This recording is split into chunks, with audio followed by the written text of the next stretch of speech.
Free? Free things cost the most. Zhou Mingrue silently mumbled and decided that he would not purchase any additional services whatsoever. He would firmly refuse them all. If you are really that capable, try divining that I transmigrated here. With this in mind, Zhou Mingrue followed behind the woman whose face was painted red and yellow, stooping low to enter the low tent. The tent's interior was extremely dark, illuminated only by several beams of light that managed to seep inside. A table covered with paper cards could be made out faintly in the low illumination.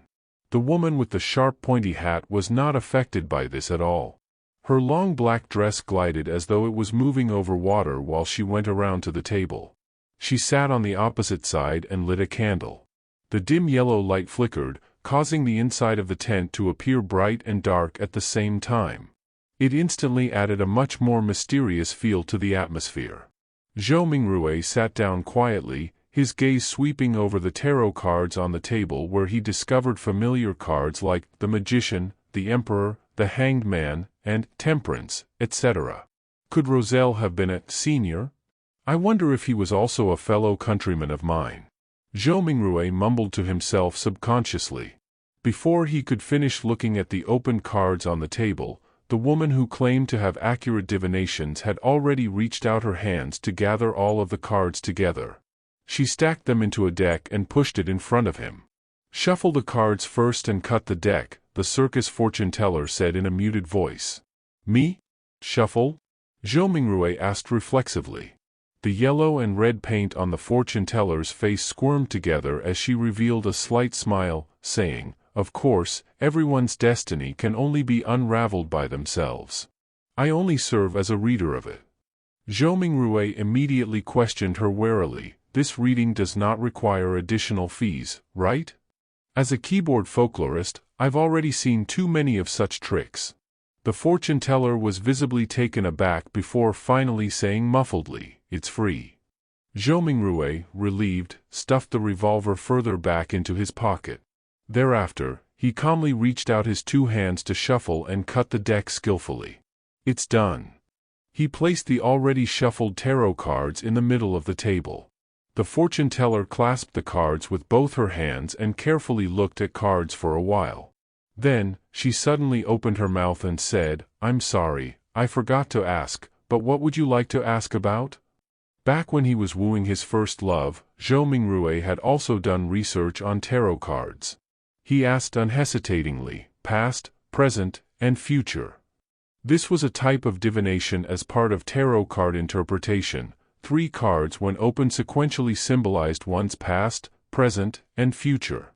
The fortune teller nodded first, then curled her lips to reveal a smile and said, "Then please reshuffle the deck. You can only truly get the cards you want if you know what you would like to ask about." "Were you fooling me just now? Do you have to be this petty? Didn't I only ask a few times if this would be a free service?" Zhou Mingrue's cheeks twitched a little. He took a deep breath and took the tarot deck back to reshuffle and cut it. "There won't be any problems this time, right?" He placed the already cut deck back onto the table. "No problem." The fortune teller reached out her fingers and picked a card from the top of the deck. Then she placed it on the left side of Zhou Mingrue. Her voice was going lower and lower as she spoke. "This card symbolizes your past. This card symbolizes your present." The fortune teller placed the second card right in front of Zhou Mingrue. Then, she picked the third card and put it on the right side of Zhou Mingrue. "This card symbolizes the future." "All right, which card would you like to see first?" The fortune teller raised her head up after completing her placement of the cards and gazed deeply at Zhou Mingrue with her grayish-blue eyes. "I'll have a look at the present first," Zhou Mingrue said after giving it some thought. The fortune teller nodded slowly and flipped over the tarot card that was directly in front of Zhou Mingrue. A colorfully dressed character was depicted on this card, wearing splendid headgear with a stick over his shoulder. There was a bindle hanging on the end of the stick and a puppy was following behind him. It was numbered 0. The Fool, the fortune teller lightly read out the name of the card with her grayish-blue eyes affixed on Zhou Mingrue. The Fool? The 0 card of tarot? A start? A fresh beginning with all kinds of possibilities? Zhou Mingrue was not even considered an amateur enthusiast of tarot, so he could only make a rough interpretation based on his own impressions of tarot. Just as the fortune teller was about to say something, the cloth curtains of the tent were suddenly lifted open.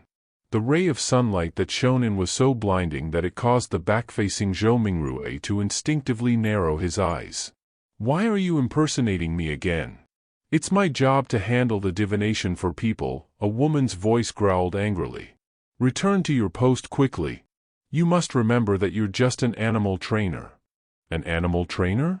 Zhou Mingrue's eyes had already adapted to the light by now.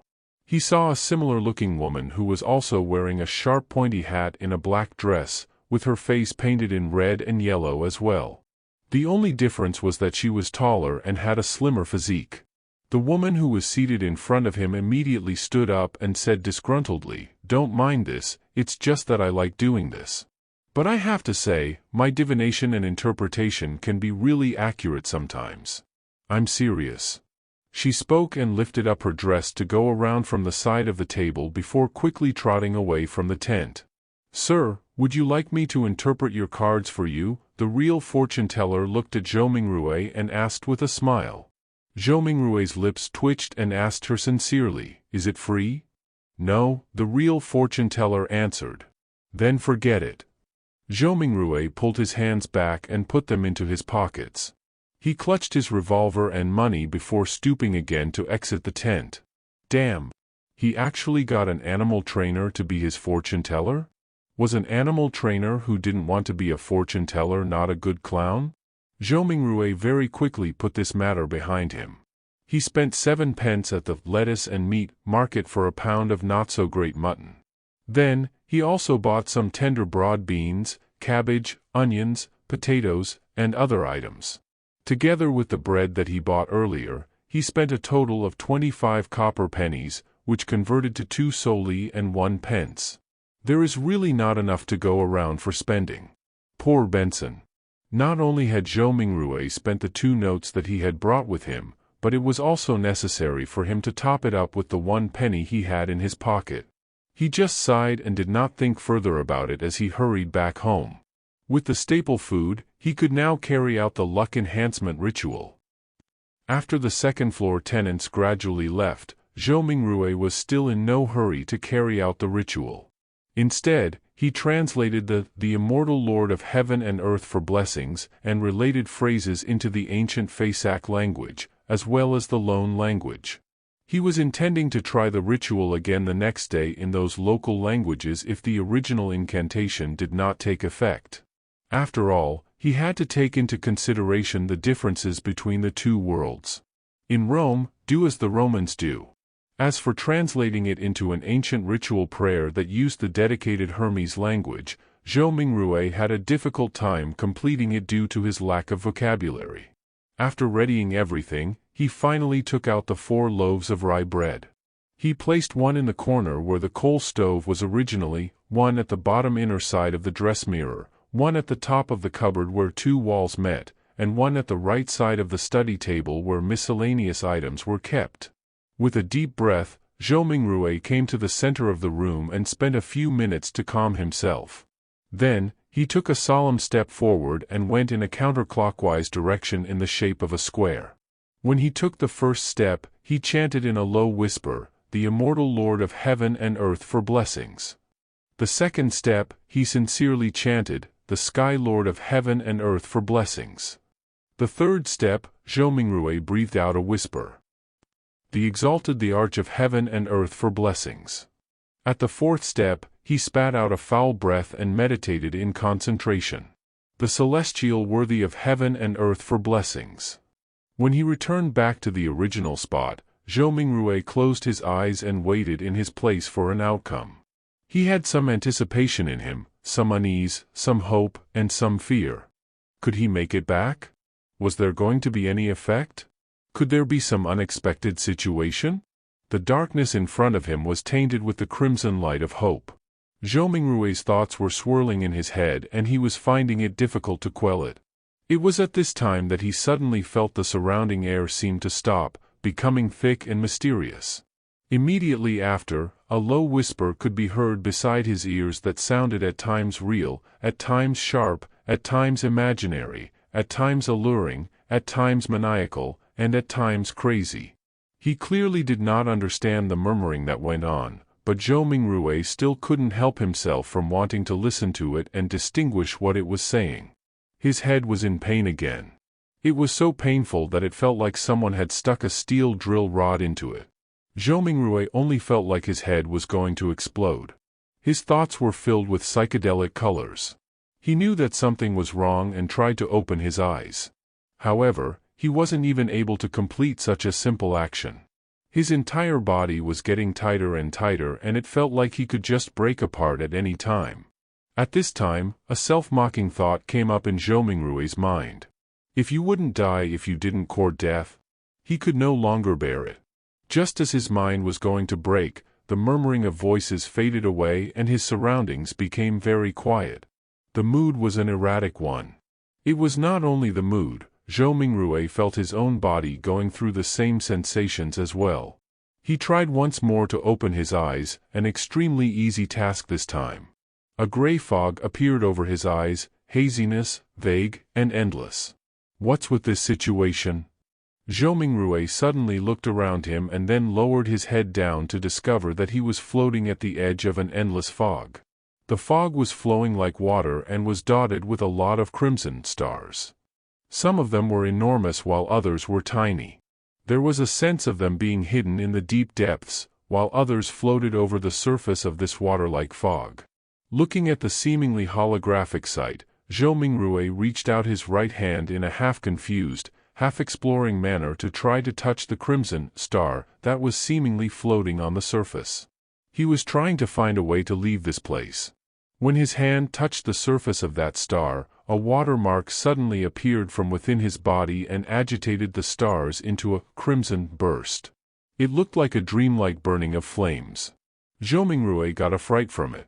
He retracted his right hand in a panic, but accidentally touched yet another crimson star.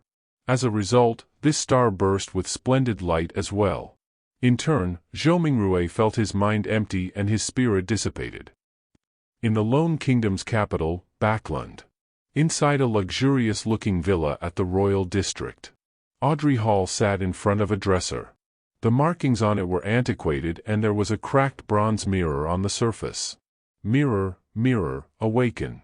In the name of the Hall family, I command you to awaken. She switched between many different sayings, but there was no reaction from the mirror at all. After more than 10 minutes, she finally chose to give up and pouted her lips in grievance.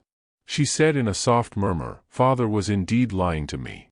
He always tells me that this mirror was the treasure of the Solomon Empire's Black Emperor, and that it is an extraordinary item." Her voice trailed off. The bronze mirror which rested on the dresser suddenly glowed with a crimson light that shrouded her completely. In the Sonia Sea, a 3-masted sailboat that looked like an obvious relic was navigating through a storm. Alger Wilson stood on deck, his body undulating with the currents at sea, maintaining his balance easily. He wore a robe embroidered with lightning patterns, and in his hand was a quirky-shaped glass bottle. Bubbles billowed inside the bottle at times, frost turned into snow at times, and signs of gusting wind could be seen at times. Still short on the ghost shark's blood. Alger murmure. Then at this moment, a crimson burst appeared in the space between the glass bottle and the surface of his palm. In an instant, it enveloped the surroundings as well. In the fog of gray mist, Audrey Hall regained her sight. She started reckoning the situation in a state of horror and confusion when she noticed the blurry image of a man on the opposite side of her doing the same as well. Immediately after, the both of them discovered another mystery person standing not far from them who was shrouded in a gray mist. The mysterious person was none other than Zhou Mingrue. He was similarly dumbfounded. "Sir, where is this?" Audrey and Alger were startled at first, falling silent in the process. Then, they immediately started speaking in unison. "What are you planning on doing?"